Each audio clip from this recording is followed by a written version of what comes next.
Old-timers in these parts have a saying. If you see a coyote stand up on its hind legs, a dry bone balanced on its head, it's asking for a soul.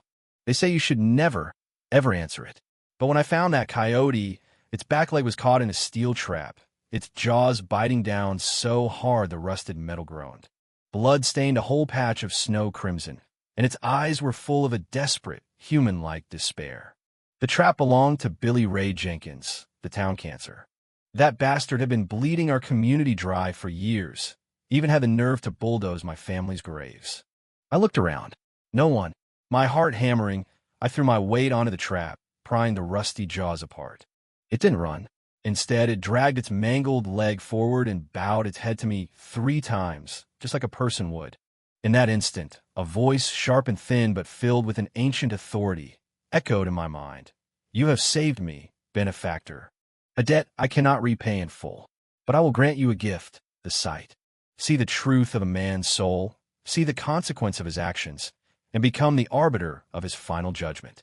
I thought I was hallucinating, until the next day, when Billy Ray Jenkins, in the middle of a drunken tirade at the local bar, suddenly went berserk and chewed off his own fingers. And I saw it, clear as day. A coyote, shimmering with a golden light, sitting on his shoulders and grinning coldly right at me. The day the doctors handed me the stage 4 lung cancer diagnosis, I didn't cry. I just calmly packed my bag and drove back to my hometown. Better to die in a place that made me than waste away with tubes down my throat in a hospital bed. But I never figured some people wouldn't even let you die in peace. The first day I was back, my dad dragged me up the ridge behind our house.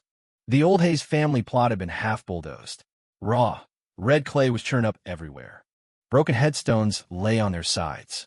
My grandfather's urn was just sitting out in the open, exposed to the biting winter wind. And where our family had been laid to rest for generations, there now stood the frame of a new pig pen. My dad's eyes were bloodshot, his lip trembling.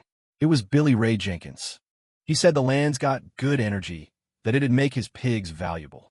Billy Ray, the resident thug, a good-for-nothing who ran roughshod over everyone because his older brother, Wade, was a big shot with some biker crew over in Charleston. No one dared to cross him. The numb acceptance of my own death was instantly burned away by a white-hot rage. I grabbed a thick branch from the ground, ready to go find him and cave his skull in. My dad grabbed my arm, his grip surprisingly strong. Ethan, don't. You can't win against him. Dad, he dug up our family. We're just supposed to take this. My eyes were wild, and a searing pain tore through my lungs. I coughed, and my spit was pink with blood. Seeing me cough up blood, my dad's face crumpled. Tears streamed down his cheeks as he slammed a fist into the dirt. It's my fault. I am useless. Just then, the obnoxious roar of a souped-up dirt bike cut through the quiet. Billy Ray pulled up with a couple of his usual bleach-blonde cronies. A cigarette dangled from his lips. He kicked one of the fallen headstones. Well, look what the cat dragged in. Couldn't hack it in the big city. Ethan came crawling back. He took a drag from his cigarette. Heard you got the cancer. What? In a hurry to join your grandpappy here. His buddies cackled. My dad, shaking with fury, stumbled forward. Billy Ray, you gone too far. This is Hayes' land. You have no right to touch these graves.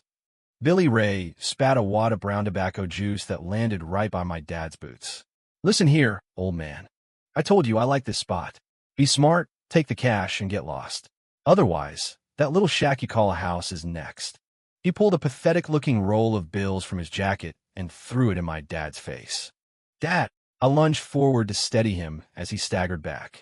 Billy Ray shoved me to the ground. He stood over me, pointing a greasy finger in my face. You got a problem, cancer boy? You keep staring at me like that, and I'll put you in the ground myself, right now.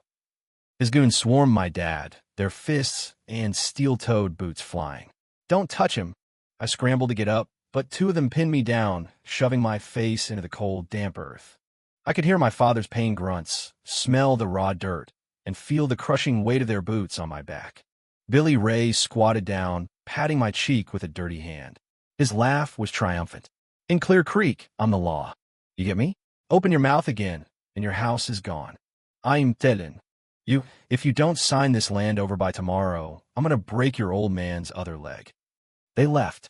All that remained was my father moaning on the ground and me, lying there like a dog that had been hit by a car. I helped him up. His leg was bent at a sickening angle. It was clearly broken. I carried him on my back, one agonizing step at a time, down the trail to our house. A chilling, profound hopelessness washed over me. I hated my own weakness. I hated that the world was so damn unfair.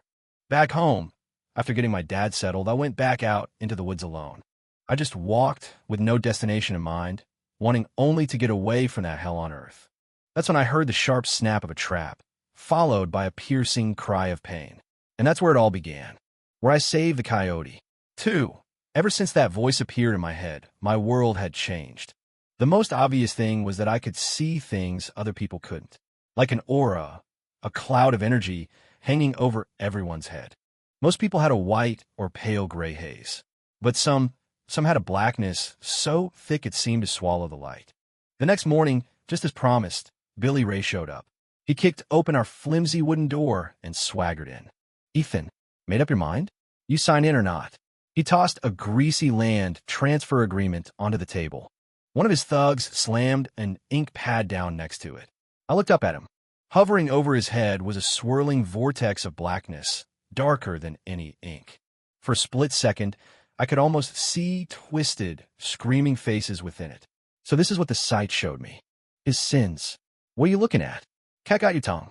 Billy Ray snarled, growing impatient. He reached out to grab the collar of my shirt. My dad, lying on the couch, cried out in a panic. "Ethan, just sign it. Don't fight him." I raised a hand, stopping him. I looked straight at Billy Ray Jenkins, a cold smile spreading across my face. I spoke slowly, each word deliberate.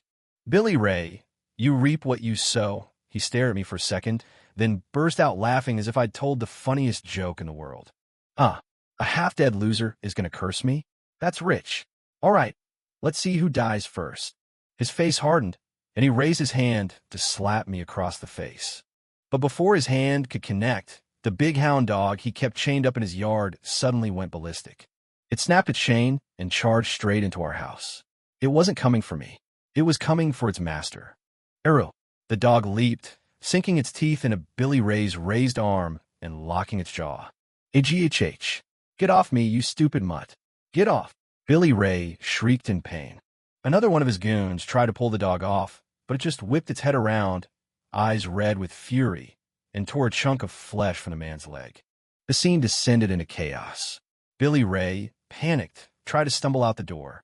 He must have forgotten about the raised threshold because his foot caught, and he went down hard, face first onto the stone step. A loud crack was followed by a squeal like a stuck pig.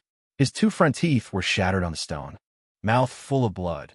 He shot me a look of pure hatred before scrambling away with his wounded cronies.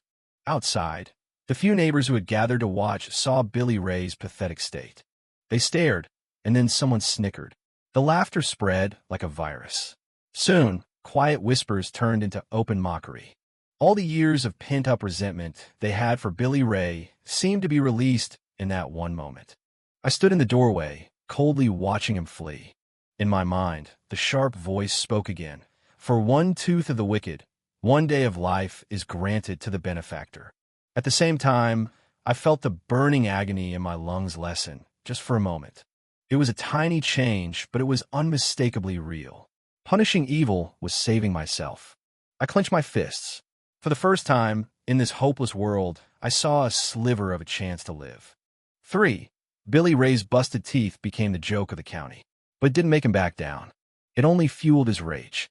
A day later, a line of black SUVs rolled into our forgotten corner of West Virginia, stopping right outside my house. A man in a black trench coat and sunglasses got out. He was tall, with a nasty scar that ran from his eyebrow to the corner of his mouth, giving him an air of pure menace. It was Wade Jenkins, Billy Ray's brother, a real piece of work who'd made his name in Charleston through loan sharking and illegal gambling. Wade was followed by a dozen thugs carrying tire irons and baseball bats. They all looked like they'd just as soon kill you as look at you. The neighbors saw the motorcade and vanished, locking their doors. "Wade, that's him. That's the little punk who did this to me." Billy Ray mumbled through his swollen, busted mouth, pointing at me. Wade took off his sunglasses. His eyes were like a hawk's, sharp and predatory. He ignored his brother and walked right up to me, looking me up and down. "You're the one who messed up my brother?" His voice was a low rasp, like gravel and blood. I didn't answer. I just met his gaze. Through the sight, I could see the blackness swirling over his head. It was 10 times thicker than his brother's, a solid, suffocating crown of pure malice. "Not talking? Tough guy, huh?" Wade sneered and waved a hand. "Tear it down." His men swarmed our little house like rabid dogs, smashing windows, splintering furniture, and destroying everything we owned. The sound of shattering glass and splintering would fill the air. My mom's terrified screams mixed with my dad's enraged shouts from inside. "What are you doing? Stop it. You're animals. Vandals." My dad tried to get up from the couch, but 2 of the thugs dragged him roughly out into the yard.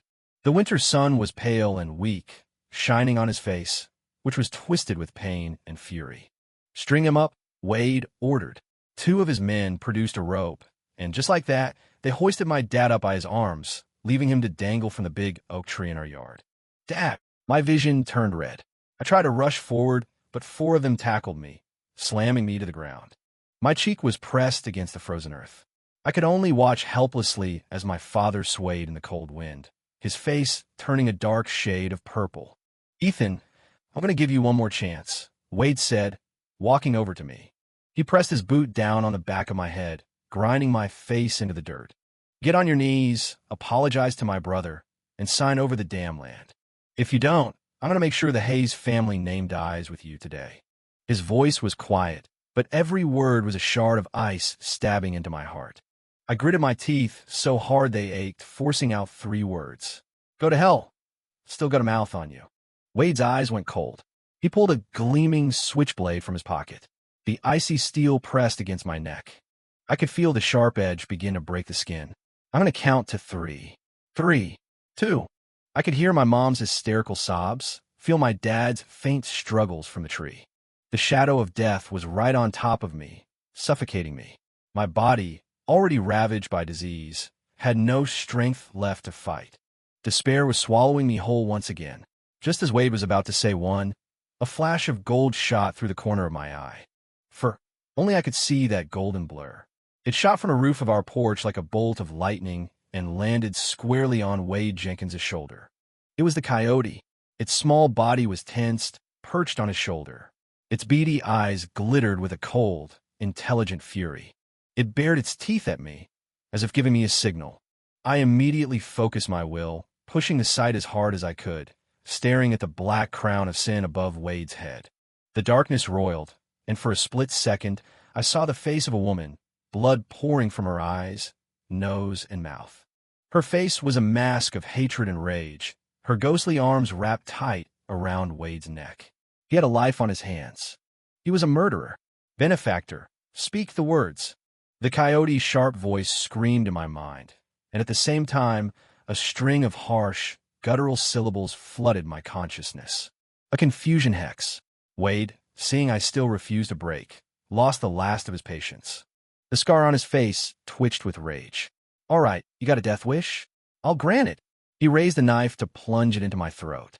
At that exact moment, I mustered every last ounce of strength I had and screamed the words the Coyote had given me. They weren't in any language I knew, the sounds ancient and twisted. Wade's hand froze in midair. His eyes, once sharp and cruel, suddenly went vacant, then filled with terror. What are you doing here? You're dead." He shrieked at the empty air in front of him. "Stay back. Get away from me. I didn't kill you. It was your own damn fault for cheating." He looked like he was seeing a ghost, stumbling backward, swinging the knife wildly. The thugs holding me down just stared, dumbfounded. "Boss, what's wrong with you? Did he finally snap?" Wade couldn't hear them. He pointed at the thug closest to him, his face a mask of rabid fury. "You bitch, you're still haunting me. I'll kill you again." He lunged, screaming, and drove the switchblade into the man's stomach. Shunk! The blade sank to the hilt. The thug looked down at the handle protruding from his gut, his face a perfect picture of disbelief before collapsing to the ground. All hell broke loose. He stabbed Jimmy. "The boss is crazy. Run." The rest of the thugs scattered like rats, leaving their friends and their boss behind. Wade, however, was lost in his bloody rampage, chasing his own men, screaming some woman's name over and over. The yard became a scene of carnage and chaos. Seizing the opportunity, I struggled to my feet and ran to the oak tree, my trembling fingers fumbling with the knots on the rope holding my father. He had passed out. I frantically pressed on the pressure point below his nose. A few seconds later, his eyes fluttered open. He saw the bloody chaos in the yard and was too stunned to speak. "Dad, we have to go. Now." I half dragged him back into the house and slammed the door shut. Outside, Wade's insane screams and the cries of his men continued. A few minutes later, the wail of sirens finally brought the madness to an end. Wade Jenkins was taken down by the sheriff's deputies for assault with a deadly weapon. He had wounded 3 of his own men, 1 critically, and because of his obvious psychotic break, he wasn't taken to jail. He was committed to a state mental hospital. The Jenkinses' reign of terror was, for the moment, over. I leaned against the door, gasping for breath, my whole body soaked in a cold sweat. The coyote leaped onto my shoulder and licked my cheek, as if to comfort me. This time, I didn't feel any stronger, but the suffocating weight of death that had been pressing down on my soul had lifted just a little. We were safe. For now. 5. I thought with Wade Jenkins locked away, things would quiet down. I was too naive. 3 days later, an old man with a wispy goatee and cold, calculating eyes showed up at my door, led by Billy Ray. He was dressed in the dusty black suit of a backwoods preacher. They called him Preacher Silas, a so-called faith healer and occultist who was known in the surrounding counties for dabbling in the darker side of things. Preacher Silas held a strange, brass-plated compass, and he walked a slow circle around our old house, his brow furrowed deeper with every step. Finally, he stopped at our front door, muttered something to himself, and then his gaze locked onto me. "Son, you've been touched by something unclean." His voice was dry and raspy, like sandpaper on wood. My heart sank. This man knew what he was talking about. Billy Ray, standing behind him, started shouting, his courage restored. "Preacher Silas, that's the one. He's the one who cursed my brother. You gotta help me." The preacher ignored him, his eyes still fixed on me. He let out a cold chuckle. "A demon has taken root in you, boy, and you've used it to turn the world on its head. Today I'm going to do the Lord's work and cast that demon out." With that, he pulled several strips of yellowed paper covered in strange symbols from his coat and began to chant. He slapped the papers onto our door and window frames. Then he produced a black clay pot. When he opened it, the overwhelming stench of rot and old blood hit me. It was animal blood, thick and dark. He walked the perimeter of our house, pouring a thin line of the blood along the foundation. "The soul trap is set," Preacher Silas said, dusting off his hands with a smug grin. "Boy, I'm giving you 3 days. In 3 days, that thing that's been helping you won't be able to get in, and this ward will drain every last drop of life out of you. Not even God will be able to save you then. In 3 days, I'll be back to collect your body and your parents." Billy Ray cackled beside him, his face alight with vicious glee. After they left, I felt it immediately. The dull ache in my lungs erupted into an agony so intense it felt like 1,000 needles were stabbing me from the inside out. I doubled over, coughing up a thick glob of blood. Not just streaks this time, but a warm, solid clot of bright red. I could physically feel my life force being siphoned away by some invisible power. All the small progress I had made by punishing Billy Ray was gone in an instant. I tried to call out to the Coyote spirit, but my mind was met with nothing but silence. The preacher's ward had cut me off completely. The Jenkins family spread the word. I was possessed by a demon, and I would be dead in 3 days. The people in our town were already superstitious. Now they avoided our house like the plague. Neighbors who used to secretly leave vegetables on our porch now wouldn't even walk on our side of the street. When I took my dad to the local clinic, the doctor looked at me like I was already a corpse, did a rush job of wrapping his leg, and practically shoved us out the door. My family was completely and utterly alone. I lay in bed, feeling my life slip away, my consciousness fading. Outside, I could hear Billy Ray and his friends laughing and drinking, celebrating my impending death. My mom sat by my bed, her face a perpetual mask of tear-streaked sorrow. My dad, with his broken leg, leaned on a makeshift crutch by the window, staring out into the darkness. His hair had turned completely white overnight. Is this it? Is this how it ends? I refused to accept it. As my consciousness was about to fade into blackness, a familiar, sharp voice pierced through the veil, echoing in my dream. 6. I found myself standing in a dense, swirling fog. The coyote's form flickered in and out of view, its voice strained and urgent. Benefactor, that preacher's magic is strong. I cannot get through. He used a soul trap ward, a foul hex anchored by the lingering misery of the dead. It is designed specifically to repel spirits like me. My heart plummeted. Then what can we do? Fight fire with fire. Fight evil with evil. The coyote's voice was resolute. Every hex has a focus, an anchor that gives it power. The anchor for a soul trap must be the object with the most potent, tragic energy. Destroy it, and the hex will break. Where is the anchor? The Jenkins family's true ancestral grave. The coyote's form began to dissolve. Benefactor, my strength is fading. Remember, fight evil with evil. I shot up in bed, drenched in a cold sweat. Outside, the first light of dawn was breaking. My body felt like it was filled with lead. Every breath was a struggle, like working a rusted-out accordion. But I knew I couldn't wait. This was my only shot.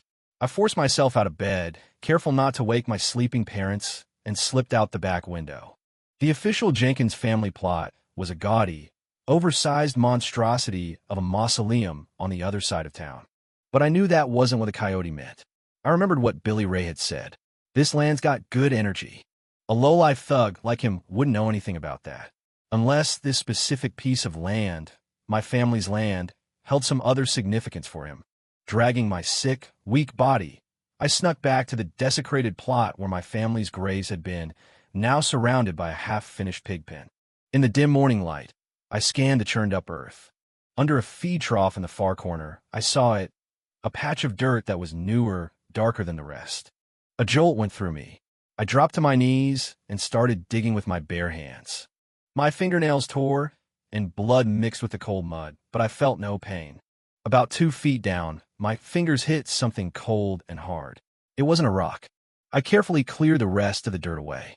A small, clay urn, wrapped in red cloth, sat in the shallow hole. I untied the cloth. A wave of stomach-turning stench, the smell of decay, and something else, something foul, washed over me. The urn didn't contain ashes. Inside were the tiny, fragile bones of a baby, an infant that had never even been fully formed. And carved into the bones themselves were dozens of hateful, vicious-looking symbols. This was Preacher Silas's anchor. He had used the unquiet spirit of a dead, unburied child to power this malevolent, life-draining hex. A rage so pure and absolute shot through me. It felt like my skull was going to split open. I grabbed the urn, and with every last bit of strength in my body, I smashed it against a nearby rock. Crack! The urn shattered into 100 pieces. The moment it broke, I thought I heard the faint, ghostly wail of a baby crying. A plume of black smoke erupted from the shattered bones, let out a silent, agonized scream, and then dissipated into the morning air. At almost the exact same second, from the direction of the Jenkinses' homestead miles away, I heard a high-pitched, human scream of agony. My eyes! Oh God, my eyes! It was Preacher Silas. The hex had backfired. The invisible chains around my soul shattered. A wave of warmth washed over me, and the excruciating pain in my lungs receded like the tide. I took a deep, greedy breath of fresh air. It had never felt so good. Just then, a loud whoosh sound carried on the wind. In the distance, the Jenkinses' house was engulfed in flames. The fire lit up the dawn sky, a funeral pyre against the horizon. I stood there in the cold morning air, watching the blaze, and for the first time, I felt the visceral, intoxicating power of holding someone else's life and death in my hands. I wasn't dead, and the people who deserved to be were getting what was coming to them. 7. Wade Jenkins was in a mental hospital, and Preacher Silas was blinded by his own backfiring hex. The Jenkins family home was a smoldering ruin. I thought they would finally leave us alone, but I had underestimated the desperation of a cornered animal. The next day, my sister, Chloe, was supposed to come home from her high school in the next town over. She never arrived. My mom was frantic. A cold dread began to pool in my stomach. Then, my phone rang. It was an unknown number. I answered it, and Billy Ray Jenkins's voice, dripping with venom and a twisted sort of triumph, came through the speaker. "Ethan, how about your sister?" My mind went blank. "You want her to live, you come to the old Blackwater mine on Widow's Peak. Alone. You call the cops, you bring anyone with you, and I swear to God, I'll kill her and then blow the whole goddamn mountain to kingdom come. We'll all die together." He hung up. I stood there, my hand shaking so badly I could barely hold the phone. The Blackwater mine. It had been abandoned for 50 years, a treacherous maze of unstable tunnels that had been officially sealed long ago. They had taken her there because they knew it was a death trap, a place the police couldn't easily navigate. This wasn't a negotiation. It was an execution. They didn't want a deal. They wanted me dead. My mom saw the look on my face and grabbed my arm. "Ethan, what is it? Is Chloe okay?" I looked at my mother's terrified, pale face and forced myself to swallow my own fear and rage. I managed a smile that felt more like a grimace. "It's nothing, Mom. A friend from school needs my help with something. I'll be back soon." I couldn't tell them the truth. The shock would destroy them. I changed my clothes and walked out the door, heading for Widow's Peak.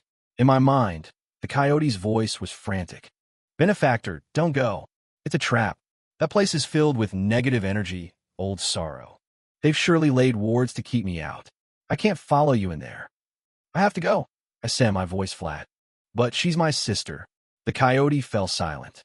The entrance to the Blackwater mine was blocked by a rock slide, leaving only a narrow gap, just wide enough for one person to squeeze through. The opening was pitch black, like the gaping mouth of some subterranean beast. I took a deep breath and went in. The air inside was damp and cold, thick with the smell of rust and decay. Puddles of stagnant water covered the uneven floor. After about 100 feet, I saw a flickering light up ahead. Billy Ray and Wade Jenkins were standing in a large cavern.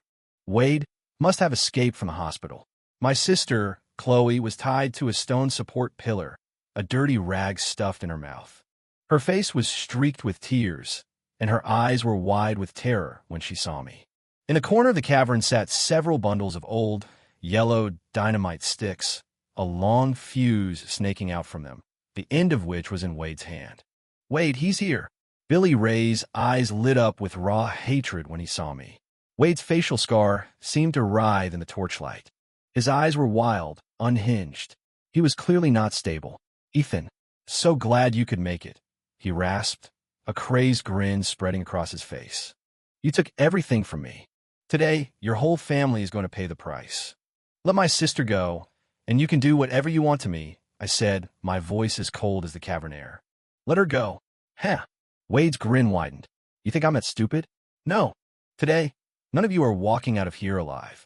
As he spoke, Billy Ray advanced on me, dragging a heavy iron chain. I didn't fight back. I let him chain me tightly to another one of the stone pillars. I could feel it now, a suppressive energy in the air. A quick glance revealed crude symbols scrawled on the walls, wards to keep out spirits. They had cut me off from the Coyote. I was chained, helpless. Across the cavern, Chloe was sobbing, shaking her head desperately. Wade and Billy Ray picked up a tire iron and a rusty mining pick, respectively. They walked toward me slowly, their faces masks of cruel, twisted pleasure. "Well now, Cancer Boy, you're not so tough now, are you? Where's your little magic friend?" Billy Ray taunted, tapping my cheek with the cold iron. "Today I'm going to peel you apart, piece by piece," Wade snarled, raising the pickaxe. I'd been backed into a corner, with no way out. "Hey, hold on, Wade. Don't kill him just yet. Let's break his arms and legs first. Make him watch while we have some fun with his pretty little sister." Billy Ray leered, his eyes crawling over Chloe. "No." A primal scream tore from my throat. I thrashed against my chains, the iron digging into my skin, sending waves of agony through me. "You touch her, and I'll climb out of my own grave to drag you to hell." "Huh, look at you. You're practically a ghost already." Wade laughed, then drove his boot hard into my chest.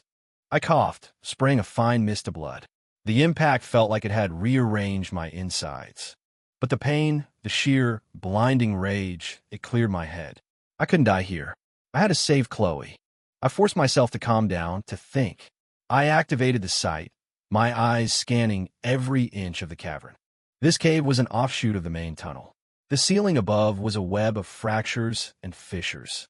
The only things holding it all up were the two stone pillars, the one I was chained to and the one Chloe was tied to. After decades of neglect and water damage, the bases of both pillars were rotten and crumbling, especially the one right next to where Billy Ray was standing.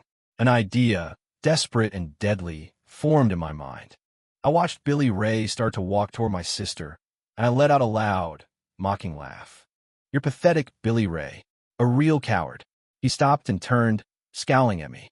"What did you just say?" "I said you're a coward." I pressed, needing to get under his skin. "Look at your brother. He's crazy, sure, but at least he's got the guts to do his own dirty work. But you?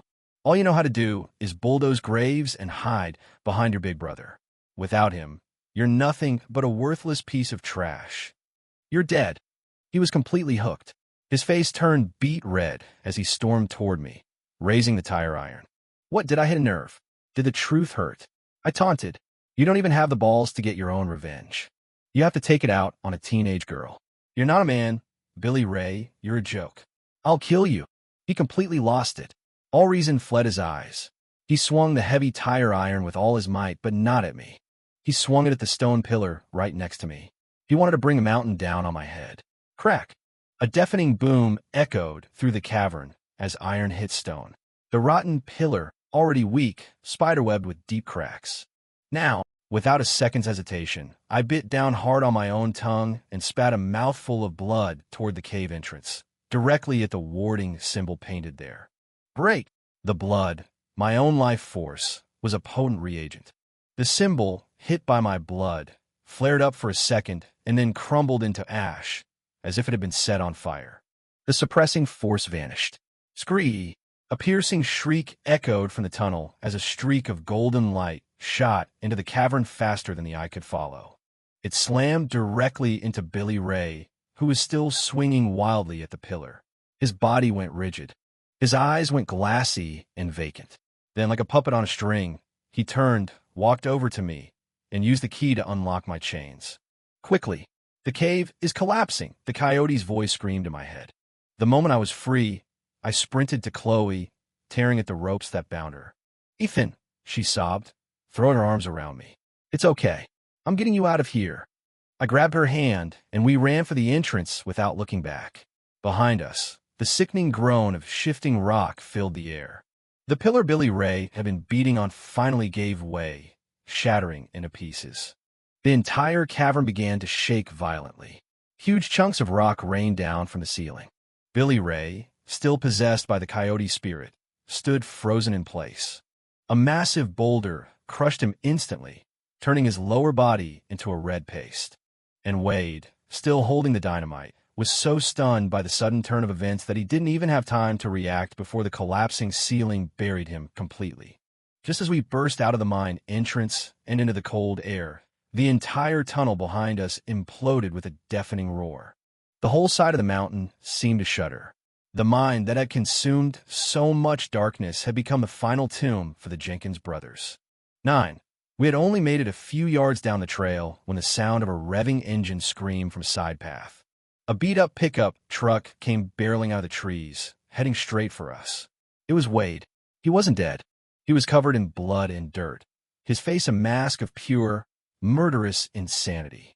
One of his eyes was swollen shut, blood pouring from a gash on his forehead. He looked like a demon clawing its way out of hell. "Ethan, I'll kill you," he screamed, flooring the accelerator.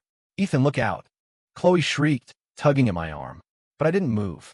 I gently pushed my sister behind me and stood my ground in the middle of the path, calmly watching the truck thunder toward me. Just before the grill could hit me, I whispered, "Coyote, let them see an old friend." The air temperature dropped instantly. Behind me, one by one, translucent figures began to materialize. There was the young woman Wade had murdered and thrown in a river. There were a few middle-aged men who had been driven to suicide by the Jenkinses' loan sharking. There were others, their faces blurred, but all radiating an aura of profound sorrow and rage.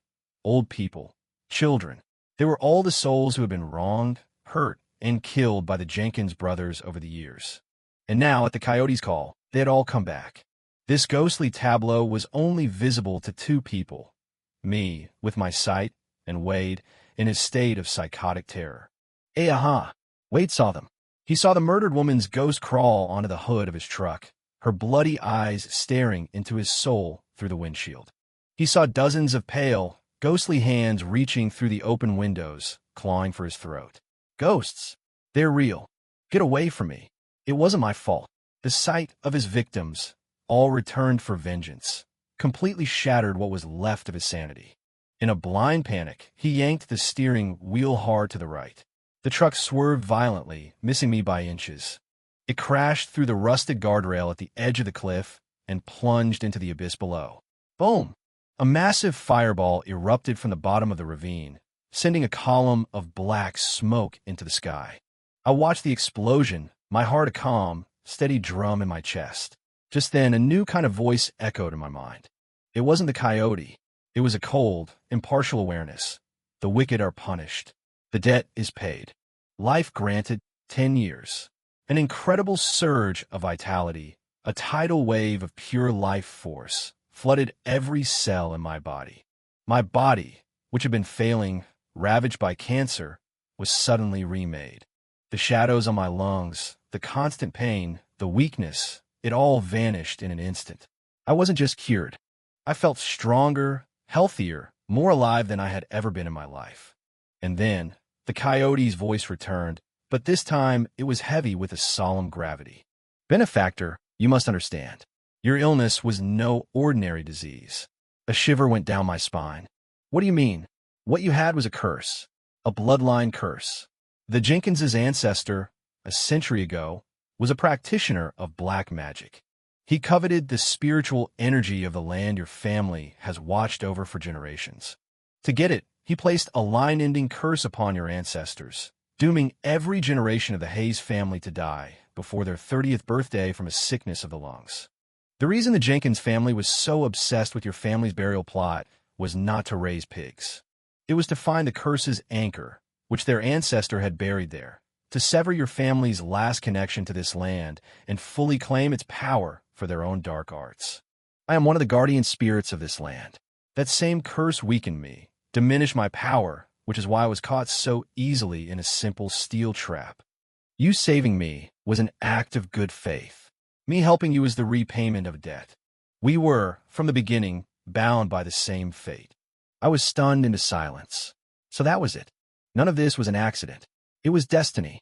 It was cause and effect. It was a century-old feud coming to a head. I looked at the black smoke rising from the ravine below and clenched my fists. The Jenkins family. This debt wasn't fully paid yet. 10. The deaths of the Jenkins brothers hit the county like a thunderclap. But the story wasn't over. 3 days later, a storm of a different kind arrived in Clear Creek. Dozens of black SUVs, all gleaming and expensive, rolled into our small town in a long, silent procession. They fanned out, completely surrounding the hill our house stood on. Doors opened in unison, and over 100 large men in black suits and sunglasses got out, forming a perimeter. They moved with a chilling, professional silence. The townspeople, who had never seen anything like this, locked themselves in their homes, not daring to even peek out their windows. Finally, a custom, extended wheelbase Rolls-Royce Phantom pulled up to our front gate. A chauffeur opened a rear door, and an older man stepped out. He was maybe in his late 60s, but moved with the vigor of a man half his age. He wore an impeccably tailored suit and spun a heavy gold signet ring on his pinky finger as he surveyed our small, dilapidated house. He was the true power behind the Jenkins brothers, the man who ran the criminal underworld of Charleston with an iron fist, Marcus the Dragonthorn. Billy Ray Jenkins's last remaining crony, the one whose leg the dog had mauled, scurried up to him, bowing and scraping, his face a mask of fawning hatred as he pointed at me. "Mr. Thorne, sir. That's him. He's the one who killed Wade and Billy Ray." Thorne's eyes narrowed, looking at me as if I were an insect. His voice was calm, but it held an absolute, unquestionable authority. "My men. You thought you could touch my men." One of his bodyguards silently drew a pistol from his jacket, clicked off the safety, and handed it to him. The black, emotionless barrel of the gun was aimed directly between my eyes. My parents, standing behind me, went white with terror. My mother fainted on the spot. I caught her, holding her up as I pushed my dad back, shielding them both with my body. I felt no fear. Still so calm, even now. Thorn seemed almost impressed. I'll give you a chance, kid. Break both of your own legs, then crawl all the way to Charleston and beg for forgiveness at my boys' graves. You do that, and I might consider leaving your parents' bodies in one piece. I laughed. Marcus Thorn, is it? I'll give you a chance. Take your men and get off my property. Now, and I'll pretend none of this ever happened. The silence that followed was absolute. Every single person there stared at me like I had lost my mind. The crony burst out laughing. Mr. Thorn, did you hear that? The kid's insane. He's threatening you. The faint, amused smile on Thorn's face vanished, replaced by a glacial cold. It seems you don't want the chance I offered. His finger tightened on the trigger. I was done being subtle. I closed my eyes. In my mind, I spoke a single command. Coyote, let me borrow your power. All of it. This wasn't just a whisper in my head or a brief possession. I felt my consciousness expand, merging with the ancient, powerful spirit of the coyote, and through it, with the primal spirit of the mountain itself. The wind died. The clouds froze in the sky. An invisible but immense pressure, heavy as a mountain, radiated out from me in a crushing wave. The sky above us darkened in an instant. Black clouds gathered, and a low rumble of thunder echoed from the heavens, like the growl of an angry god. The gun in Marcus Thorn's hand, without being fired, suddenly exploded. Bang! The chamber blew apart, sending shrapnel everywhere. The gunpowder flash-cooked his hand, turning it into a mangled, bloody mess. Ack! Thorn screamed, clutching his ruined hand, his face a mask of shock and disbelief. In his army of 100 hardened thugs, they felt the pressure. It was like the weight of the sky was pressing down on their spines. One by one, their faces went pale, their bodies trembled, and their knees buckled. With a series of soft thuds, they all collapsed to their knees in the dirt. They looked up at me not as a man, but as a god, their eyes filled with a primal, instinctual terror. I slowly opened my eyes. My pupils glowed with a faint, golden light that was not human. My voice, when I spoke, was layered, ethereal, seeming to come from everywhere at once. Marcus Thorn, born Lee High in Canton, Ohio. At age 20, you drowned a rival in the Ohio River to take his territory. At 30, to eliminate a business competitor, you set fire to a group home, killing 13 orphan children. At 40, with every sentence I spoke, the color drained further from Thorn's face. These were his darkest secrets, buried so deep that no living soul besides him could possibly know them. What are you?" he stammered, pointing with his good hand, his entire body shaking with a fear he hadn't felt in 50 years. I didn't answer his question. I just looked at him with my glowing golden eyes and delivered his sentence. Your life of sin should have ended decades ago. You have survived only by stealing the luck and life force of others. Today, I am the hand of karma. I strip you of all that you have stolen and call your debts due. You no longer deserve to live.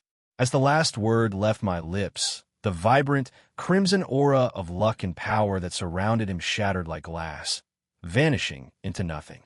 His face, still healthy and strong a moment ago, began to age at a terrifying speed. The skin wrinkled and sagged, liver spots bloomed, and his back, once straight and proud, hunched over. His thick, dark hair turned snow white and fell out in clumps.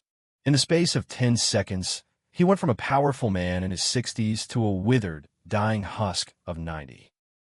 My body, he looked in horror at his own hands, now as wrinkled and frail as a mummy's. A gurgling sound came from his throat, his eyes rolled back in his head, and he collapsed to the ground, convulsing. A massive stroke had turned him into a living corpse, aware but unable to move or speak. His vast criminal empire, built on a foundation of blood and suffering, would crumble to dust by the end of the day. I looked down at the paralyzed man on the ground and his 100 kneeling thugs, a sense of profound clarity washing over me. What goes around comes around. The universe always settles its accounts. 11. Marcus the Dragon, Thorn was finished. The crime lord who had ruled the city for half a century had been broken in the most unimaginable and humiliating way possible. His men, kneeling in the dirt, looked from their twitching, drooling boss to the godlike figure I had become. They scrambled to their feet and fled, tripping over each other in their haste to get away from Clear Creek. Billy Ray's last remaining crony was catatonic with fear. His ultimate protector, his boogeyman, was gone. His last hope was extinguished. He looked at me, all the hate and anger replaced by pure, abject terror. He fell to his knees with a thud and started banging his head on the ground. "Ethan, no, Mr. Hayes. Sir, I was wrong. I was a fool. Please, spare me. I'll be your dog. I'll do anything." I looked down at him, my expression like ice. "Spare you."